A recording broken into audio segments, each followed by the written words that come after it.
To prime or not to prime? Should you prime your RV during the build? Well, if you ask 15 different RV builders, you'll get 18 different answers. I don't know if what we do is right or wrong, but we're going to cover what we do, and I'm pretty sure the airplane's still going to fly when we're done. So here's how we get started at the beginning of every section.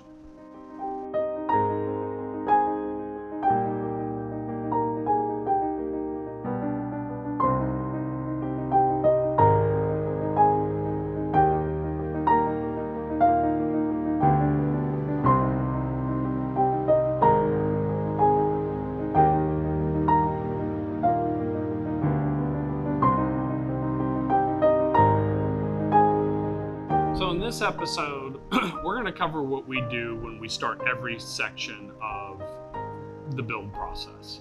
So the first thing we do is open up the plans and start reading. Go line by line, look at part numbers, and second hardest thing in the world to do is the parts list. Yes. So Find parts. yeah, finding the parts is our big challenge, or one of the biggest challenges in this process. There's no good cross-reference, and I know that a lot of people on the internet has made some cross-reference sheets, but when we did our inventory, we stacked everything on the shelf by subkit. When we did our first thing, what did we think was going to happen? I don't think we fully understood the importance of the subkits. I thought we were going to turn to page 1 and said, okay, get subkit number 1 and let's start putting those together. Wrong. The subkits are organized because those parts fit together and are packed well together, have nothing to do with the order that you build them in.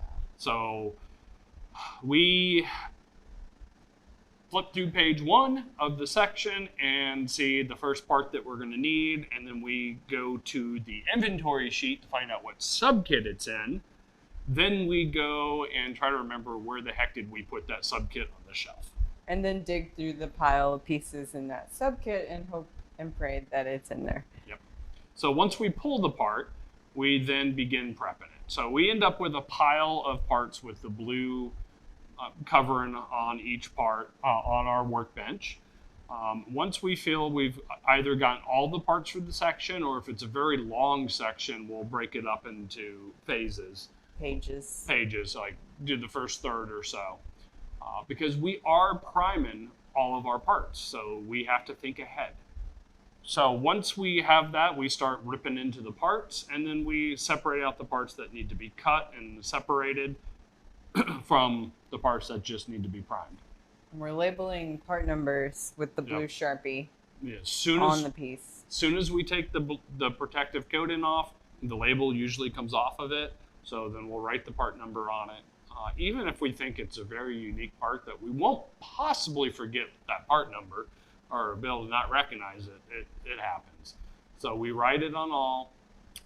Then we get to scuffing. Yes, we use the 3M pads. Yep, 3M the 3M Scotch-Brite pads, the maroon ones. Bought a big bulk supply of it from Amazon right back in the beginning, so we'll cut one big piece off, cut it in half. Her and I will go to work scuffing everything. Vertical and then horizontal. Get all the flanges, get all of the corners, the nooks and crannies of it. The parts that need to be cut, I'll take over the back of the workshop here, where I have my bandsaw, I have a sander, and I have my bench grinder, and I read the plans and cut according to plans. Now, we've been burned once. Read the plans. Sometimes the extra part that you're going to cut off is actually used in the build before you cut it. The first section of the tail kit, we had that. I think we did a good job overcoming the fact that we cut our template before doing it, but read the plans, understand what you're getting into. Most of the parts you can just go ahead and cut because you need to cut them before doing anything. If they're used as a template, save cutting, priming for after you've done the part with the template, because cut-in will cause you to have to reprime. But otherwise, I cut it with the bandsaw usually. Sometimes I use a cutoff saw, cutoff wheel. Then I use the bench grinder to smooth out the work I've done and then finish it with a hand file. Everyone's been telling us to get a Scotch-Brite wheel. We still need to do that. I think that will help. So if you got the Scotch-Brite wheel, you've probably got an easier job than we do, but we've been making do with the bench grinder and hand file and everything. Scuff those parts up, and then we just lay it down on a piece of cardboard and use the Rust-Oleum self-etching primer that we get at Home Depot or Lowe's. We are buying all of them. Yeah, we go in and buy 6 or 7 at a time. We've probably used about 12 cans so far. Yeah, it actually hasn't been that many. Okay. And we've got another 5 here now, but yeah, you're looking at about 8 cans behind us, plus other things that we've already got primed. The little attachment for the spray can, the little handle with the trigger, it's a huge help. So when spraying, ventilation is important. We don't do the best job in the world with that because we're just here in the garage. It's hot, hot, hot outside. So we'll open the garage when we're spraying big batches. Otherwise, we just hold our breath and go for it. But we lay the flat side down first with the flanges up, spray that, because the spray mostly dries within 20 to 30 minutes. The can says earlier, don't listen to it. Also depends upon your temperature and humidity. So about after 30 minutes or so, we can flip the parts, but it's not making a whole lot of contact with the cardboard at that point. So we can spray the other side, and then that's where we try to leave it, usually overnight.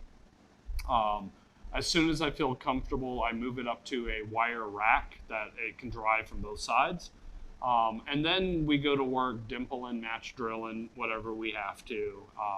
Priming's not perfect. We've got spots that are, the primer's a little spotty on, but it's for the most part, it's a nice even coat and well primed. It's present. Yep. So, yeah, I'm really beginning to like the look of the gray of it. I know there's green and there's yellow and there's all kinds of different options out there. I think it pops pretty well, but we've had no problems with dimpling and drilling. Very few holes get closed up by the primer that we have to match drill to get a rivet through. It happens every once in a while. Usually the rivet just pushes it out. Yeah, so it's been clean, been real clean. So that's kind of our process preparing for each section. The other thing we read for is, are there tools or new skills that we have to learn? There's always something new when we turn a new section and we read through it. It's like, what the heck is that? So off to Cleveland Tools, Yard Store, or Amazon we go, order a whole bunch of things. Or YouTube to learn what we're doing. Yeah, new skill. It's been a lot of new skills in this process. So we do that for every section, and we just got done kind of getting started in that process for section 29 today. Couple new things to learn. Absolutely.